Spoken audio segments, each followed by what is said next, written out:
Love in the Time of Liberation.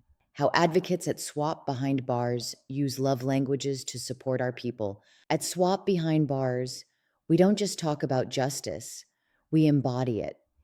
And let's be real, in this work, survival alone isn't the goal.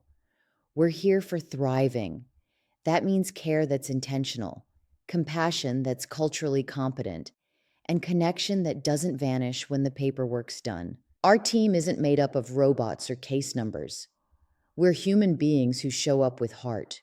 We laugh, we cry, we vent about bureaucracy, and we love big. One of our favorite ways to think about how we love in our work? The 5 love languages, but make it abolitionist. Here's how each love language shows up in our advocacy work, reimagined through the lens of solidarity, survival, and sex worker-centered support.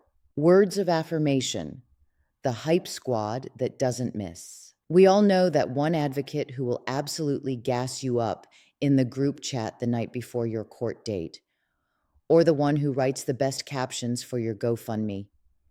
You are not your record. You are a warrior. They're not just nice, they're necessary. Words of affirmation are powerful in communities that have been repeatedly silenced.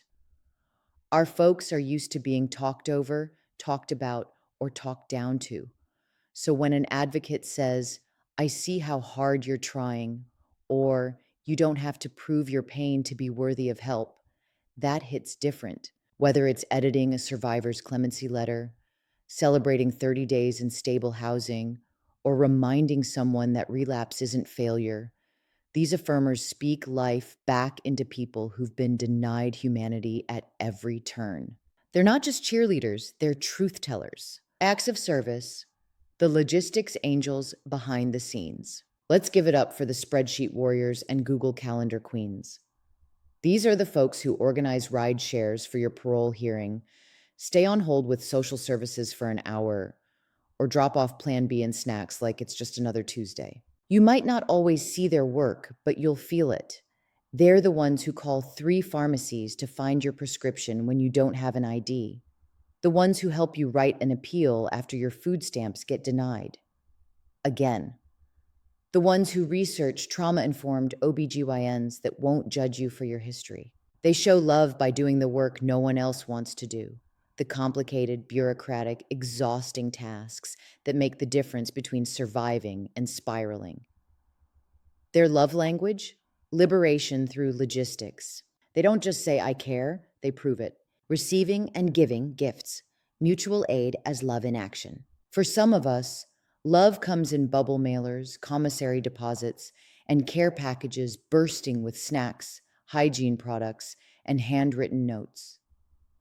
These goddesses of advocacy know the power of a well-timed gift. We're not talking about luxury here. We're talking about dignity. A decent pair of shoes for job interviews, a binder that actually fits, phone minutes so you can call your child. These are the gifts that say, you matter, and you're not alone. Mutual aid isn't charity, it's community. And when the system fails, these gift givers step up. They organize wish list drives, Venmo blasts, and resource drops. They remember your birthday even if your own family forgot. Their love is intentional, tangible, and full of care.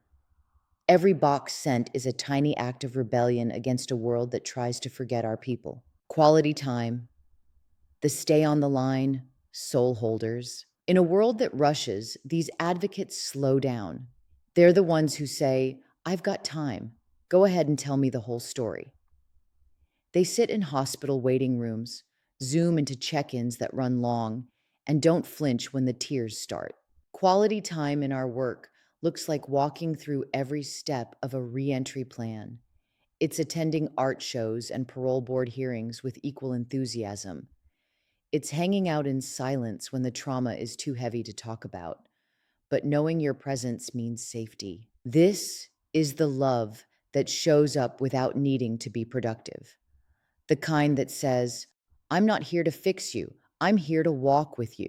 And honestly, that's sacred. Physical touch, consent-based, culturally attuned, and deeply healing. This one's tricky in advocacy work, But when safe, consensual, and welcomed, physical touch can be powerful medicine. For someone who's just been released from a facility where they were strip searched, handcuffed, or physically violated, the act of being touched with care is profound.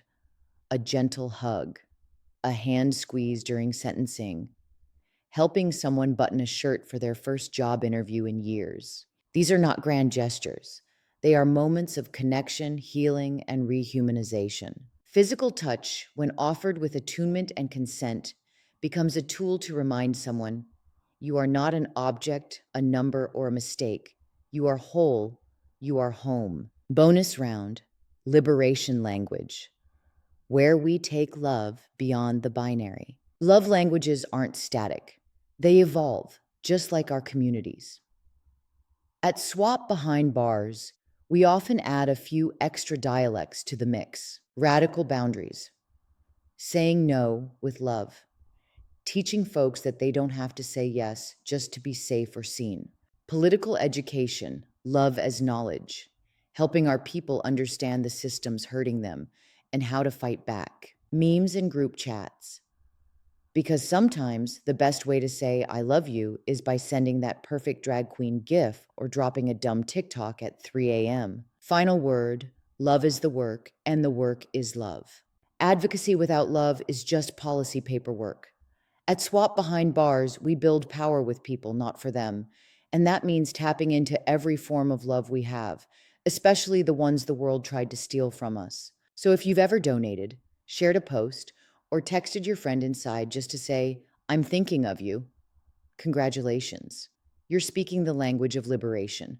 And if you're wondering how to keep showing up for our people, start with love, then follow it with action. Want to send a love language our way? Donate to SWOP Behind Bars. Join our mutual aid efforts. Sponsor a care package, because every single act of care counts. And every survivor deserves to feel loved in every language.